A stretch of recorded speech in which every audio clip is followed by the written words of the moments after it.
Morning, everyone. Thank you very much, Kim. Isn't it amazing how those moments just take us over and you just can't really do anything about it when the Spirit just moves through you. And I'd like to say to Kim, I'm very grateful and thank you for this invitation, only it really didn't come down like that. I pretty much invited myself. I was going to be here for a family reunion with my amazing, wonderful family, and thought what a perfect opportunity to volunteer myself to assist Kim in bringing forth a message to this wonderful community. And I was very grateful, a little bit nervous when she said yes. So I called my brother to speak to him about it because, you know, I don't know if you've ever heard the raised conscious idea that we can think we're all enlightened and then we go home for Christmas. or we can think we're a pretty good speaker and then our family's sitting in the front row. And my brother, as I told him, you know, kind of the process that I went through to even be able to offer this to Kim, he said to me, "Oh, don't worry about it. We can heckle you just as well from the third row." As you can see, he's the only one sitting in the first row. Everyone else is interspersed. It's kind of good that way. So I am very grateful to be here, very honored to be here. It is always a pleasure and my privilege to be able to share this teaching, share the Word of God. So my talk this morning is entitled The Peace That Surpasses or Passes or Passeth, however you say that word, all understanding. And as I sat in meditation, immersed in my process of preparation, I kept getting the word peace. Now, some of you might be sitting there thinking, like, duh, of course, if you're going to talk about peace, you'd get the word peace in meditation. And I kind of felt that exact same way. Like, I could use a little bit more here until I recognized that it wasn't peace, but actually a play on words, that it was peace. P-I-E-C-E. That there is a piece about this conversation that we need to be reminded of first. That there is a piece of this spiritual teaching that we need to remember, that without which none of it would make any sense. That there is a piece on this spiritual path that we needed to be grounded in as we create the experiences of our lives. And that piece is that we, each of us, are a piece of God. This has been already spoken to. How well have I been set up today? This has already been spoken to, that we, each of us, are a piece of God. And like a piece of art created by a particular artist, different from every other expression in that artist's collection, and yet exactly the same as every other expression in that the very essence of the artist is within each one.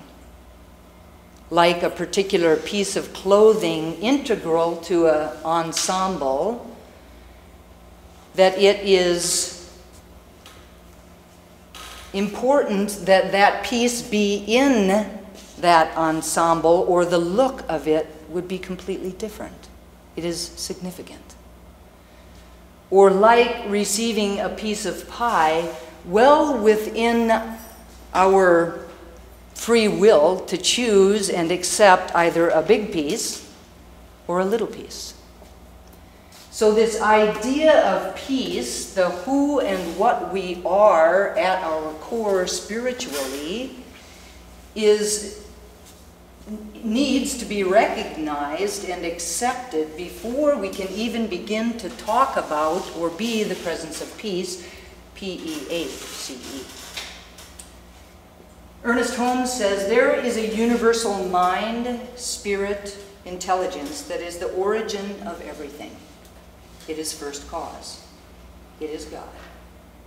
So in the beginning, there was God. And out of that presence, that I am presence, out of that God stuff came everything else. So therefore, each of us is a unique and individualized expression of God. The one spirit, the one mind, the one source back of everything that there is.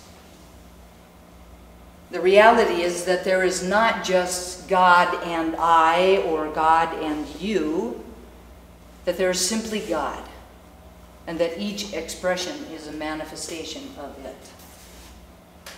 What I also know is that because we were created by and out of God, that there exists within us this divine spark. This divine spark that contains the allness of God, not just a little bit over here and a little bit over there, but the fullness, the wholeness, the perfection of God itself. Made in the image and likeness of God, the kingdom of heaven is within us. And like a hologram, each expression contains all aspects of that presence in their fullness. There's nothing missing anywhere. Joel Goldsmith says, God is the creative principle, the source, the activity and the law of our being. And our being is God in expression or manifestation. God, our inner selfhood, is the quality, the quantity, the cause, the reality, and the substance of our being. All that God is, we are. Like a wave upon the ocean of the thing, and yet not the thing, for the thing is so much grander. Are you with me so far? So let's leave this idea of peace for a minute and turn to peace, that peace that we came here to talk about, P-E-A-C-E. Can you agree with me that one of the qualities of God is peace? And if you're kind of sitting here and you're not quite so sure, could you at least be willing to entertain the idea that peace is at the center of everything? That this peace is the core of the spiritual universe, and if it was not, everything would be in chaos. So regardless of any situation or any circumstance that might appear otherwise in the world of form, that the spiritual realm is perfect, that the spiritual realm is peaceful. And can you also agree that if God is peace, and I am created in the image and likeness of God, then I too must be peace? And if it's true for me, then it has to be true for each and every single one of you. Ernest Holmes says, the original life is infinite. It is good. It is filled with peace. So I know that some of you might be sitting here with some questions. Like, if all of this is so, if all of this is true, why is not the experience of my life peaceful? Why do the circumstances and situations and relationships of my life sometimes show up as something other than peace-filled? Sometimes lonely, sometimes sad, sometimes chaotic, sometimes filled with fear, doubt, and worry. Many of you may be saying, I don't know if I've ever experienced a peaceful moment in my life. I don't know if I would recognize peace if it came up and bit me in the behind. And I know that this could be so for some of you, because for a very long time, that was what was true for me. When I was 5 years old, I told myself that I had to be perfect,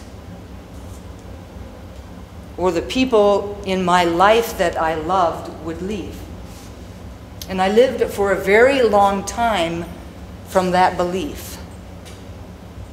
I walked around on eggshells, trying to be exactly what every single person in my life wanted and needed me to be, and that was changing all of the time. Nobody wanted the same things, and over time what they wanted changed, and I didn't know how to be. Can you get that there's absolutely no room for peace in a life that is lived from that underlying context? It was simply impossible. I had no idea or concept of this word peace. In 2005, I went through the breakup of a 4-year relationship in April, the transition of our beloved mother in June, and the passing of my cats, whom I had had for 18 years, in October. Pretty much, as you might understand, just withdrew. By the time the season of peace on earth, goodwill to men came around, I knew that it meant for everybody else, but not for me. I had no concept of peace to lean into, no idea what it meant. So I was seeking. And that which I was seeking was seeking me. And I really got one Sunday morning, that I needed to get myself up and out of this life that wasn't working for me in the moment and get back to my spiritual center. And so I went to the Chicago, I was then living in Chicago, the Chicago Center for Spiritual Living. I went back there after this hiatus of retreat, withdrawal. And as I was sitting in the sanctuary, I noticed a woman that I didn't recognize walk into the row in front of me. And as she did so, I was enveloped, I was just overcome with what I knew was the experience of peace. Now, I don't know how I knew that it was the experience of peace. I only knew that I knew. And in that moment, I told myself, from this moment on, I choose peace.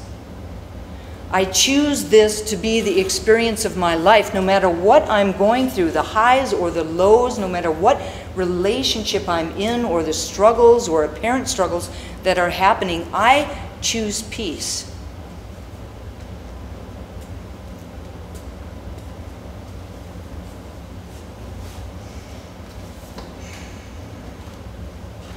What I want you to understand is that you don't have to have this same kind of experience that I have to know peace or to express it or manifest it in your life. Because what I came to understand is that the essence of peace was always surrounding me, was always within me, in many ways that I didn't recognize until later. The moment in a meditation when you're completely still and your mind is just quiet, and you rest into the chair and the rest of the world just disappears. The moment when you're watching the sunset over a body of water and the sun dips into the water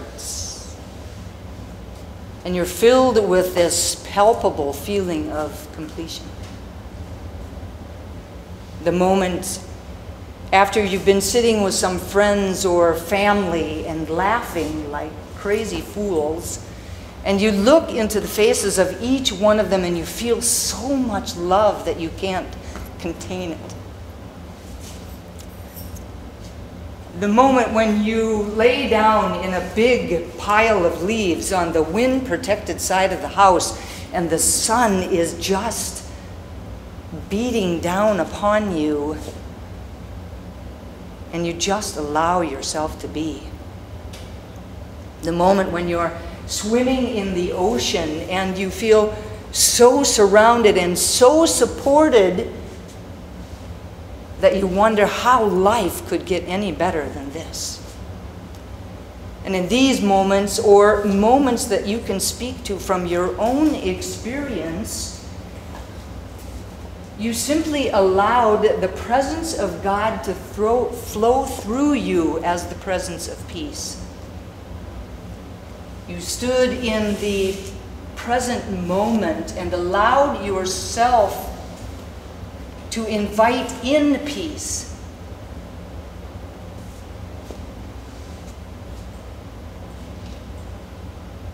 You recognize that this was an important feeling that you were feeling, and whether you could call it peace in the moment or not, you recognized and were aware of its presence, or at least something within you was. What I finally understood was that these were not external experiences that brought peace into my life, but that I was so in the moment, so present to what was happening, that I was peace. My invitation to you is that you become aware, or become more aware of moments like this in your life, and that you allow those moments to expand your heart, that you feel them fully, and allow that expansion in your heart to spill out into all arenas of your life, and to touch the people that are in your world.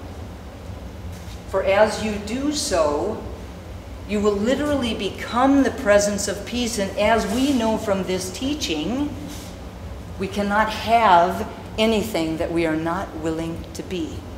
As within, so without.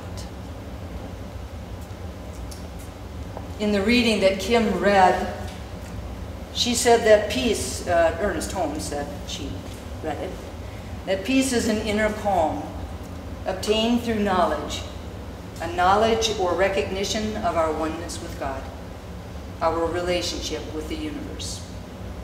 That we must know we are eternal beings on a spiritual path, and that in order to experience peace, we need to have this certainty behind us and this certainty in front of us. In order to experience peace, we need to have this certainty behind us and the certainty before us. There's a Buddhist story called The Burden. Two monks were returning to the monastery in the evening. It had rained and there were puddles of water on the roadside.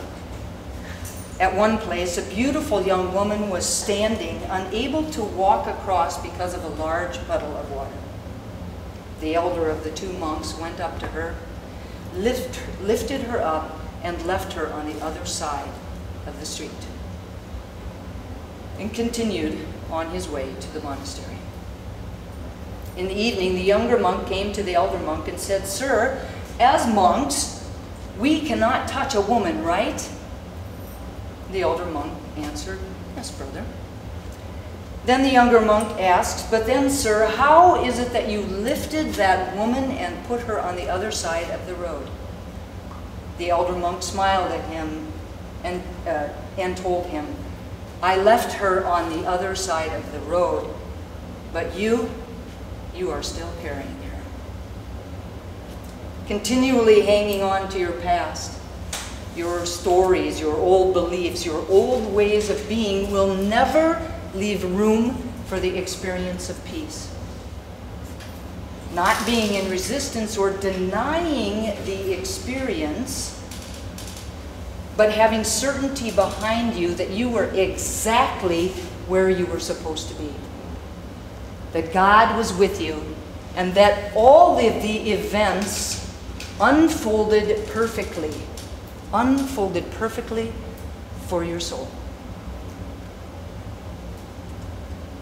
Keep that with you in the present, and leave the past in the past. When I am home during the day, I often have this wonderful opportunity of being able to just kind of hang out with my two cats. And they spend long hours, many long hours over the day, simply basking in the sun that comes through the window, or wrapped up in each other's love. Totally being who and what they were created to be, they live in this state of peace, of calm, a space of unbelievable serenity. Except for 2 hours of the day. The first is between 3:30 and 4:30 in the morning, And the second is between 3:30 and 4:30 in the afternoon. These 2 hours are the hour just before the automatic feeder sends their food down into the awaiting bowl. It is the only time during the day that they are beside themselves. They pace out in front of the laundry room door. They run back and forth between me and the feeder. Back and forth, back and forth. They peer in through the cat door window. Talk incessantly and just appear to me to be living in a state of fear, doubt, and worry. Am I going to get fed? Does the feeder work the same way today that it worked yesterday? Is it going to work today? Am I worthy of getting this food? Do I deserve to get this food? Is there someone inside of that room that's going to get my good, my food, before I do?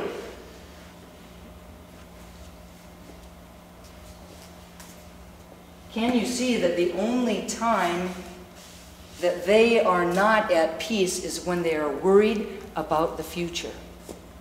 When they are worried about whether or not they are going to be fed. They have never not been fed. Do you get that? They have never not been fed. Have certainty before you. God is always with you. You are never alone. The universe is always for you and never against you. Invite peace into your life by standing firmly grounded in spiritual principle.